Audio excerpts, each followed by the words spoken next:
Welcome to Galaxy-born Educational Chanel.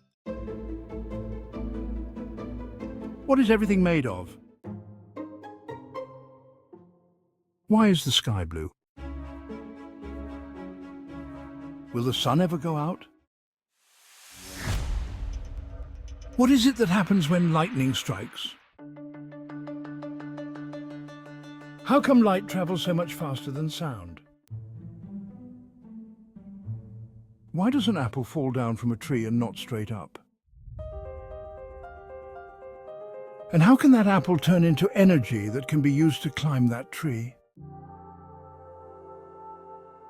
These are questions that all belong in physics. Questions about matter, light, electricity, movement, energy. Questions about time, space, about cause and effect.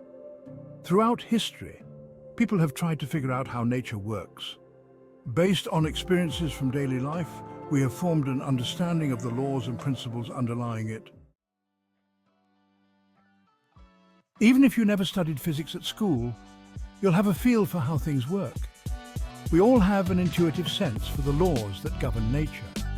For example, that it takes more effort to lift up a large rock than a smaller one, and if you drop something, it will fall to the ground. And that light and heat have something in common. But this intuitive physics has some problems. Firstly, it sometimes leads us astray. It's simply not always correct.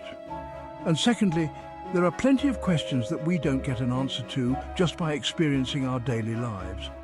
And when people didn't get any good answers, they made up their own answers.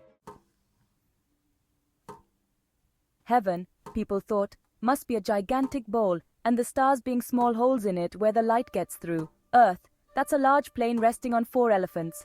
Why won't the elephants fall down? Well, they're standing on a giant tortoise, of course. When something happens that wasn't the direct action of a human being, people would conclude that it must be demons, gods or spirits involved.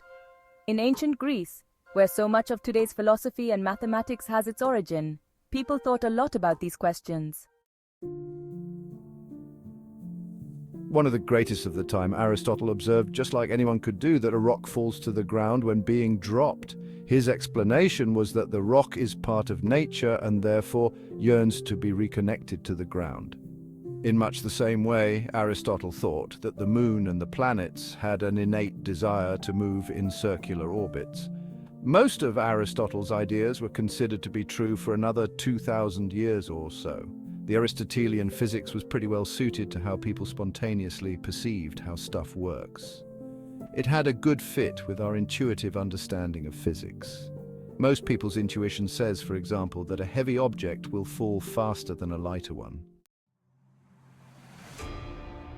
Even though a simple experiment is enough to show that this is wrong, it took until the late 16th century before the Italian scientist Galileo Galilei showed what actually happens. A heavy ball of iron falls just as fast as a light one made of wood. This was the beginning of a new era in science.